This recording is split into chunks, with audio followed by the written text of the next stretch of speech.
Well, this thing isn't slowing down. I'm referring to the Wu flu, of course. I'm sure some of you folks have probably seen it by now, but I haven't talked about it because I wasn't exactly sure if it was true or not. But there was this guy who, created a very simple mathematical model to try and predict the increase in the cases of the Wu flu that are being reported by the Chinese government each day. And it was pretty funny because, his point was that, everyone pretty much outside of China agrees that the numbers coming out of China aren't real. So how are they getting the numbers that they're coming out with? And he proposed that, they probably just have some mathematical formula that they're using, and it has, an increase in the series every day, and so he took what the data, that was already put out by China so far, and said, okay, well, here's, the best fit line. It's a quadratic equation. And so here is what over, in the next few days or whatever, what we should expect China to be, reporting in terms of the numbers if they are in fact using this model. And it turns out that model's been pretty much spot on since he did that, within, with some differences, because of course he's not getting it exactly, and perhaps China's going to, put some variation in it, but there's fairly little variation in it, which you wouldn't expect if these were real infection numbers, because these infections, first of all, there's so many variables here, other than just the natural, spreading of the disease. Which, okay, I guess we'll just start with that. The people who I've been, following, who seem to know, much more about this sort of thing than I do, doctors and things and scientists would say that any epidemic like this wouldn't follow, a quadratic. That just shouldn't be the equation that would demonstrate, how quickly this is spreading. So that's one thing that makes this suspicious. And two, the fact that it's sticking to this equation so strictly, because you would think that there's other variables, not only in how fast the disease is spreading, but how fast China can actually test all these people. And of course, there should be, variations in different days. It shouldn't be this formulaic increase every day. There should be, a bit of a range. Some days you're going to have a lot more new cases and a lot of deaths by chance, or you're going to have, relatively less. And, there should only be this clean, smooth curve over time, if that makes sense. But if you plot it every day out on a dot plot, it should be, all over the place in terms of, what the increases are. But instead, we get this pretty smooth curve. And so, given the amount of time, because it's been a few days, I believe, I can't remember the guy exactly who came up with it now. Now I'm going to have to look it up. But anyway, I first saw this on Chris Martinson's channel at Peak Prosperity, because someone sent him the model, and then he was trying to track down who actually made it. But it's been a few days, and that thing has been pretty much spot on. So there's no doubt now, really, that these numbers coming out of China are completely bogus. And so if you see anyone on TV saying, oh, no, you shouldn't be worried about this, it's just the sniffles, and look, the numbers out of China aren't that bad, they're total shills or they're dumb. Either way, they're not people whose opinions are worth listening to. Dr. Drew, for example, I was a little disappointed. As far as TV doctors go, I tended to think that he was a little more of a sane one. But unfortunately, on the Wu flu question, he is totally blue-pilled. He's very upset, and just like Eugene Gu, he is out here trying to tell people, oh, you got to be scared about the regular flu. Now, the next thing after that that I want to talk about today is that the supply chains across the globe are starting to feel the impact from this whole Wu flu epidemic. Now, to me, that was one of the things I've been waiting for to see how bad this would be to see how bad this is going to affect commerce, because it's not just people getting sick that you have to worry about. It's about all of these quarantines that the Chinese are doing, which are shutting down industry in China. I mean, these are some of the quarantines in some of these cities, which are not even as bad as Wuhan, say that, hey, you're only allowed to have one member of the household leave once every 2 days to go buy, necessary supplies like food and water. And so that means that, these people aren't working. And you're seeing a lot of, at the empty streets in China, very concerning, because when you're talking about the Chinese economy, it doesn't just affect China. It's not just that, oh, well, they won't be making as many cheap plastic toys and exporting them to the U.S., so maybe, the costs of certain things, will go up in the U.S. because we're not getting as much supply from China. It's not just consumer goods prices you have to worry about. If you are in a business that is involved in manufacturing of just about anything around the world, you get some of your parts, at least, from China. And so we're already hearing how Hyundai in South Korea is having to completely shut down their factories because they can't get parts out of China anymore. There are parts that go into their cars, some of which are made in China, and then therefore that gets put into their product down in South Korea when they assemble all their cars. And without those parts, they can't send any more cars out the door. And then also now we're hearing Fiat in Europe, which of course Fiat Chrysler Group, meaning that's Fiat cars, that's Alfa Romeo, it's Chrysler, it's Jeep, it's Ram, and Dodge, which Dodge and Ram used to be the same thing, but they now are running short on parts that they get from China.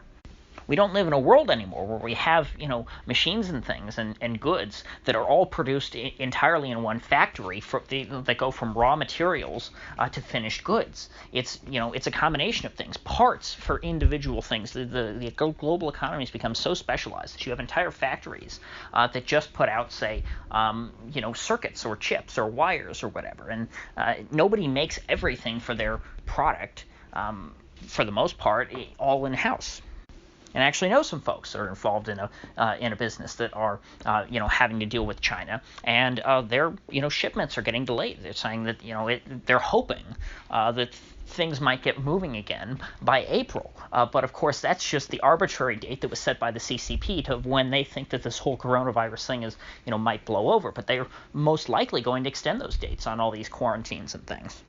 And of course, people who have to go to China for business, to set up deals and things and engage in commerce, they are running into trouble trying to get over there because, of course, many countries are telling their citizens, no, you can't go to China. Of course, even if they did, even if they were crazy enough to do that, the city that they might need to deal in is probably quarantined. We're seeing now that they're starting to lock down, more and more important cities, not, more than just Wuhan. And so things are getting bad enough now in China that what you need to worry about in the more immediate, in the shorter term is not just, you getting the virus yourself. You can't worry about that too much. It's everything else that comes with it. Because so many people have it in China, and because, people are dying in the streets there, and it's become such a terrible epidemic. The global economy is being destabilized little by little, and the longer this goes on, the more you suspend operations. Of course, Foxconn, I haven't heard too much talking about that, but I've seen quite a few news stories. Foxconn, the company that makes the iPhones, of course, is shut down. China won't let them reopen. And another thing that's quite interesting is that factories linked to Xi Jinping, basically his friends, they've been allowed to stay open, I guess. But perhaps they look at that as them receiving special treatment and being permitted, given the privilege of staying open. But frankly, I think that they might regret that here in the future. Because what good will staying open for a couple more weeks do them if, in doing so, all of their workers end up with Wu flu? And then even Xi Jinping's buddies are going to have to shut down their factories. And so really, it's these kinds of things here, the economic issues, that really are the threat to mankind here. I'm not, too worried that the Wu flu, even though it looks really, really bad, don't get me wrong, the Wu flu's terrible. I'm not saying that the Wu flu is just like the regular flu, and it's not just the sniffles. Far from it. However, there are billions of people on this planet, and so I don't think that, we're going to have some extinction level event that wipes out, even not even extinction level, but really, really bad bubonic plague thing that wipes out 40% of the global population or something like that. This could be that, but I think we are far from knowing that yet. But of course, that is assuming that the only problem you have to worry about is the virus itself.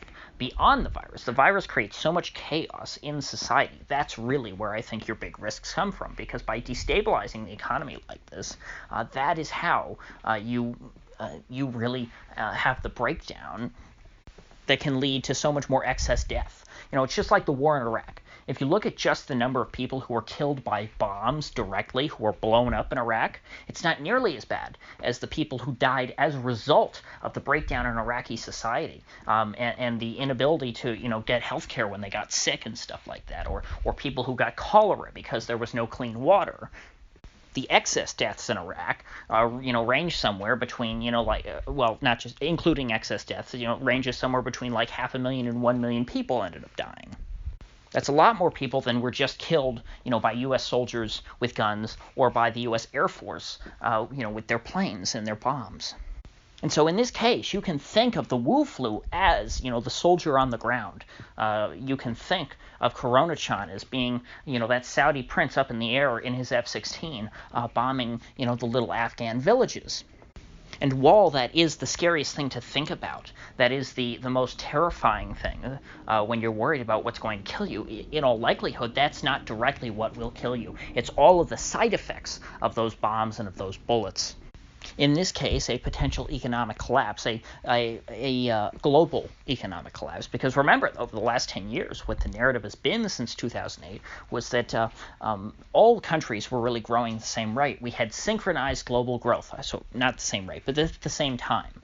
And the synchronized global growth narrative, they've been doing their best, all the global central banks, to keep this narrative alive. But it won't last forever. And because we've had synchronized global growth, what will eventually happen is we will have synchronized global recession. And that recession has to be triggered by something. I've talked about for as long as this channel has existed, all of this dry underbrush that exists in the economy, all this kindling that if you just strike a match would turn into a raging forest fire.